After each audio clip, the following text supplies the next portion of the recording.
পঞ্চম শ্রেণী ইসলাম শিক্ষা। তো আজকে আমি সমাধান করব। দেখো, এই পৃষ্ঠা নাম্বার হচ্ছে 33। তারপরে সমাধান করব পৃষ্ঠা নাম্বার 34-এর এই ডান বাম মিলকরণ, শুদ্ধ অশুদ্ধ, তারপরে সংক্ষিপ্ত প্রশ্ন, বর্ণনামূলক প্রশ্ন, সব কিছু আজকে সমাধান করব। তো আজকে এই 35 পৃষ্ঠা পর্যন্ত সমাধান করব, ঠিক আছে? তো পরবর্তীতে দ্বিতীয় অধ্যায়ের ভিডিও দেখার জন্য অবশ্যই সাবস্ক্রাইব মাই চ্যানেল।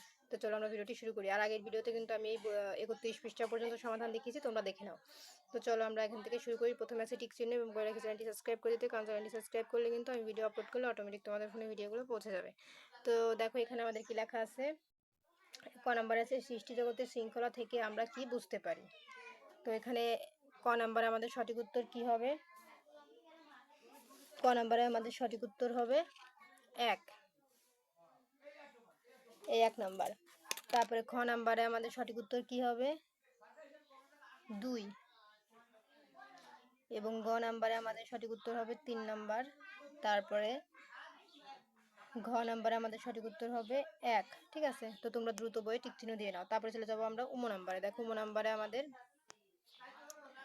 সঠিক উত্তর হবে 1। তারপরে উমর পরে চ নাম্বারে সঠিক উত্তর হবে 2, এবং ছ নাম্বারে সঠিক উত্তর হবে 3। তারপরে বর্গের জ নাম্বারে সঠিক উত্তর হবে 3 নাম্বার। তারপর আমরা নেক্সটে চলে যাব। দেখো, এখানে ঝ নাম্বার আছে। ঝ নাম্বারে আমাদের সঠিক উত্তর হবে 4। তারপরে ইও নাম্বারে সঠিক উত্তর হবে 3, ঠিক আছে? তো এই ছিল আমাদের সমাধান। এখন দেখো, আমরা চলে যাব 2 নম্বরে শূন্য স্থানে। শূন্য স্থানে দেখো বলেছে শূন্য স্থান পূরণ করো। ক নাম্বার আছে এক ও অদ্বিতীয় আল্লাহর আদেশকে এই সৃষ্টি জগৎ ড্যাশ চলে। তো এখানে উত্তর কি হবে? এখানে প্রত্যেকটা প্রশ্ন আছে, তো চলো আমরা উত্তর সহ দেখে নিই। এই দেখো আমাদের ক, খ, গ, ঘ, উ নাম্বার প্রশ্ন। এই যে দেখো, ক নাম্বার উত্তর হবে শৃঙ্খলাভাবে, এবং খ নাম্বার উত্তর হবে আমাদের আহকাম। গ নাম্বার উত্তর হবে আর্থিক, এবং ঘ নাম্বার উত্তর হবে তাকওয়ালা, এবং উম নাম্বার উত্তর হবে মধ্যভাগ, ঠিক আছে? তো এই ছিল কিন্তু আমাদের সমাধান। আমাদের 2 নম্বরে শূন্য স্থান কমপ্লিট। এখন আমরা চলে যাব 3 নম্বরে ডান বাম মিলকরণে। তো এখানে বলেছে কাউকে আল্লাহর সাথে। তো এটার সাথে কোনটা মিলে? তো চলো আমরা উত্তরটা দেখে নিই। এখানে ক থেকে ম পর্যন্ত আছে। এখন চলো আমরা মিলকরণটা দেখে নিই। তো এই দেখো, আমাদের ক নাম্বারে উত্তর কাউকে আল্লাহর সাথে সমতুল্য মনে করাকে শিরক বলে। তারপরে খ নাম্বারে উত্তর হবে, এই যে খ নাম্বার উত্তর হবে তাশাহুদ পাঠ করার মাধ্যমে সালাত আদায়কারী মহান আল্লাহর মহিমা ঘোষণা করেন। তারপরে দেখো আমাদের গ, এটা কেটে দেই। তারপর দেখো আমাদের গ নাম্বার আছে প্রাপ্তবয়স্ক সুস্থ ও সামর্থ্যবান মুসলিম নরনারীর প্রতি জীবন একবার হজ করা ফরজ। তারপর ঘ নাম্বারের উত্তর হবে আমাদের প্রত্যেক ভাষার বর্ণমালা একটি নির্দিষ্ট উচ্চারণ রীতি রয়েছে। উম নাম্বার পবিত্র কুরআন বিশুদ্ধভাবে তিলাওয়াতের জন্য গুনাহ সম্পর্কে জানা প্রয়োজন। তো আমাদের ডান বাম মিলকরণ কমপ্লিট। এখন চলে যাব আমরা শুদ্ধ অশুদ্ধতে। তো এখানে আমাদের ক থেকে চ পর্যন্ত আছে। শুদ্ধ হলে আমরা সেটাকে এখানে শুদ্ধ লিখবো, আর অশুদ্ধ হলে আমরা পাশে এইটা লিখে অশুদ্ধ লিখে দেবো, ঠিক আছে? তো চলো আমরা উত্তরটি দেখে নিই। এই যে দেখো, আমাদের উত্তর এখানে দেওয়া আছে। ক নাম্বারে হবে শুদ্ধ, খ নাম্বারে শুদ্ধ, গ নাম্বারে অশুদ্ধ, ঘ নাম্বারে শুদ্ধ, ম নাম্বারে অশুদ্ধ, এবং চ নাম্বারে হবে আমাদের শুদ্ধ।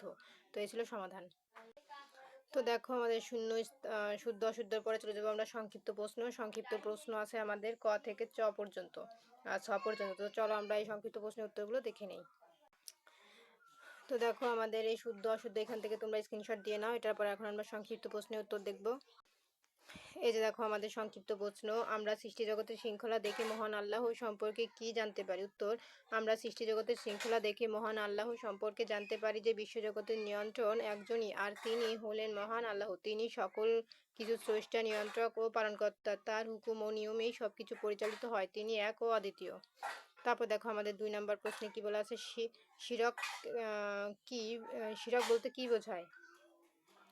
তো শিরক আরবি শব্দ, এর অর্থ অংশীদার করা, একাধিক স্রষ্টা বা উপাস্য বিশ্বাস করা। মহান আল্লাহর সঙ্গে তার ইবাদত কাউকে শরিক করা বা তার গুণাবলীতে কাউকে অংশীদার করা হলো শিরক। তো তোমরা এই পর্যন্ত লিখে দিও, বেশি বড় করার দরকার নাই। এই শিরক পর্যন্ত দাঁড়িয়ে আছে, এই পর্যন্ত লিখে দিও, আর এইখান থেকে এই পর্যন্ত লেখার কোনো দরকার নাই, ঠিক আছে। তারপর চলে যাবো আমরা গ নাম্বারে। দেখো গ নাম্বারে আমাদের কি আছে।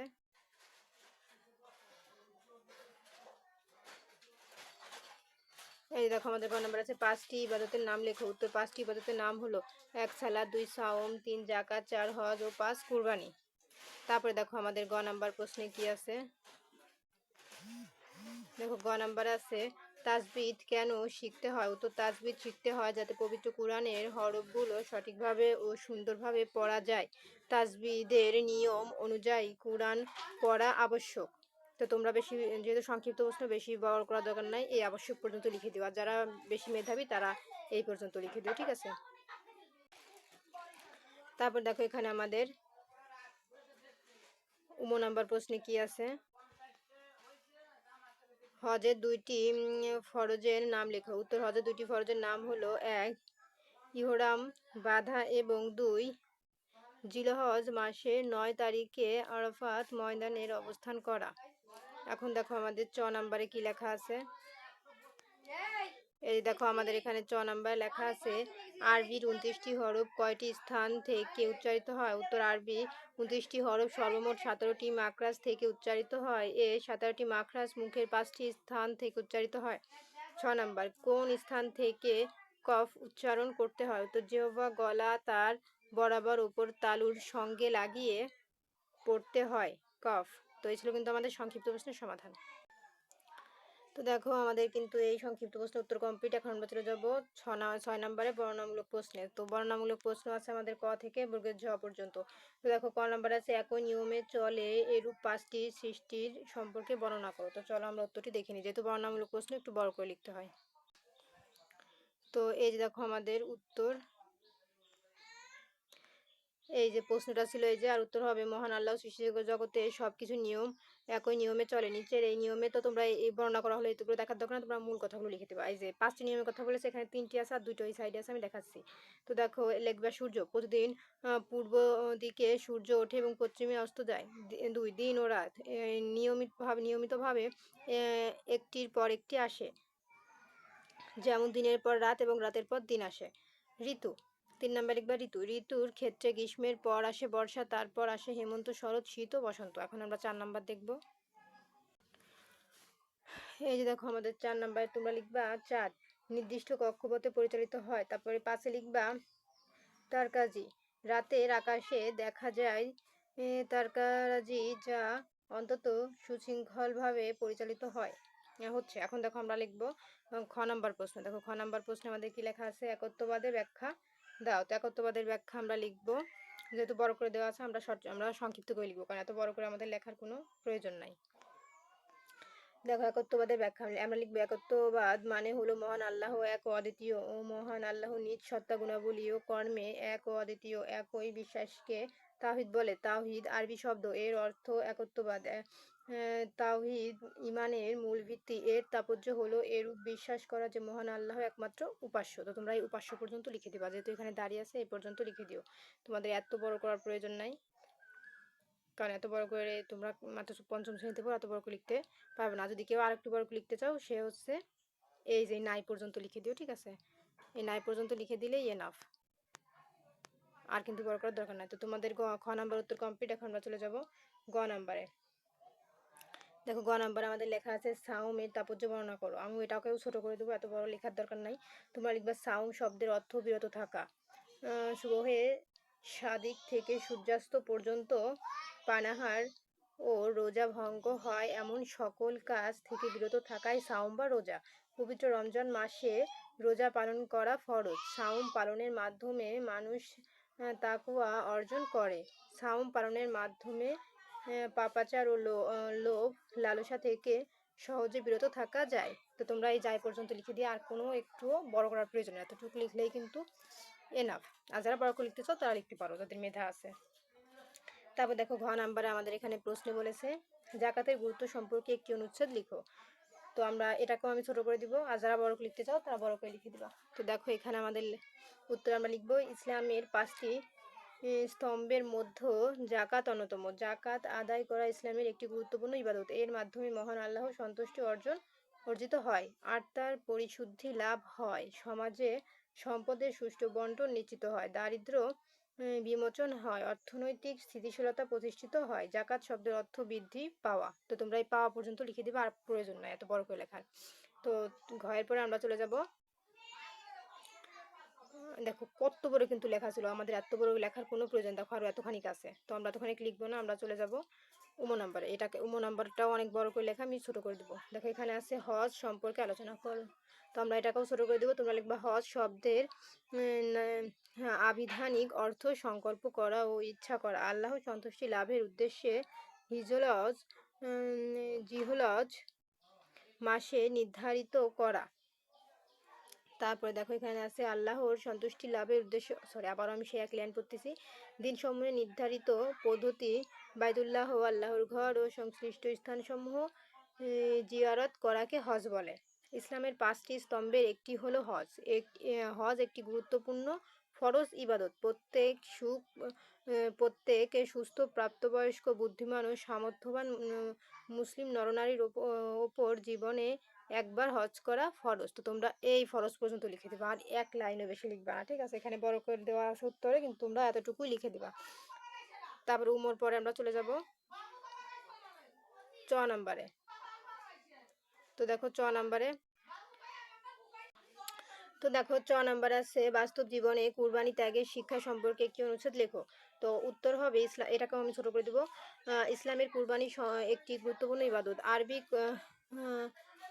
করবুন বা কুরবান শব্দটি ফার্সিতে কুরবানি শব্দে রূপান্তরিত হয়েছে। ঈদুল আজহা সময় ইবাদতটি করতে হয়। কুরবানি শব্দের অর্থ উৎসর্গ করা, অর্থাৎ মহান আল্লাহর সন্তুষ্টি ও নৈকট্য লাভের জন্য নির্দিষ্ট শ্রেণীর পশু তার নামে জাহেব করাকে কুরবানি বলে। তো এতটুকু তুমি লিখবা। এটা হচ্ছে কুরবানি, বাস্তব জীবনে কুরবানি ত্যাগের শিক্ষা সম্পর্কে একটি অনুচ্ছেদ, ঠিক আছে?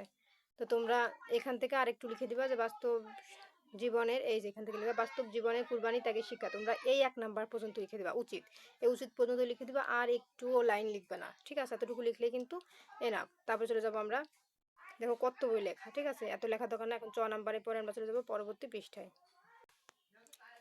তারপরে দেখো এখানে 6 নাম্বার আছে গুনাহর প্রকারভেদে একটি তালিকা তৈরি করি।